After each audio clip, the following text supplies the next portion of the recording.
Hi, I'm Adam and I'm representing Team 6 for Professor Aukes' class.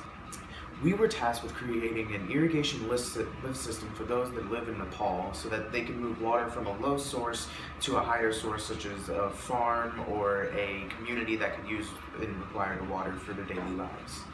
Because there's not a lot of information due to the remoteness of Nepal, we had to go and do some reviews of academic journals and other forms of information to really understand what we were dealing with and what we needed to create.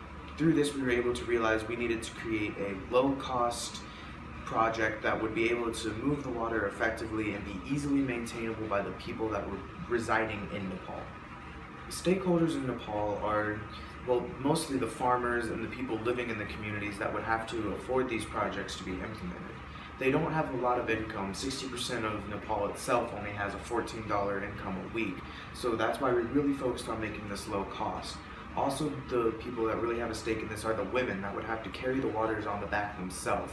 Because of this, we really need to implement this to just improve the lives of the people living in Nepal. Once we realized who we were making this for and the things that they needed it to do, we created a chart that just listed all of the different functions and ideas of ways that it could be solved so that we could have multiple different types of designs and other prototype ideas to create and decide which one was the best of the options that we could have for these Nepali people.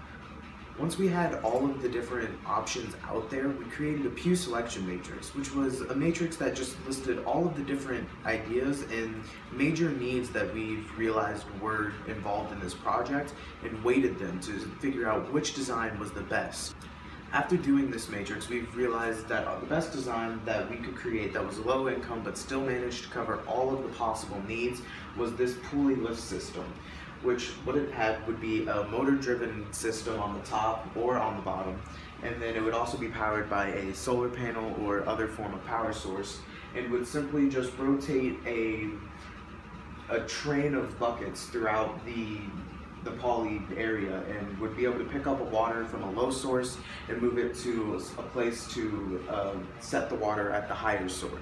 A major benefit to this design was the cost, and we really focused on the budget. We were able to keep the budget down to around $4,000 for just the parts of the design itself. With this, we were able to make sure that it would be implemented in any area of Nepal without being a huge deficit to their annual spending.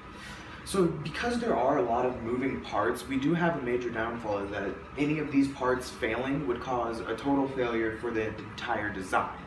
But after probability testing and research for a full-scale design with the proper manufacturing processes, they all have a low chance of actually failing, and if they do, they're relatively cheap parts to replace. So the design itself is still very viable for the Nepali people.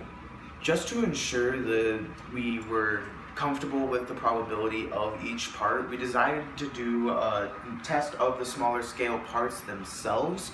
And when we did the test of the smaller scale parts themselves, each individually, they all held up very well in their own miniature tests. And if they were properly assembled in a large scale, they would even do better. After all of these individual parts were put together, we were able to realize that this prototype, this design, would be extremely beneficial for the people living in Nepal and is extremely feasible as well as affordable for the people that are living there.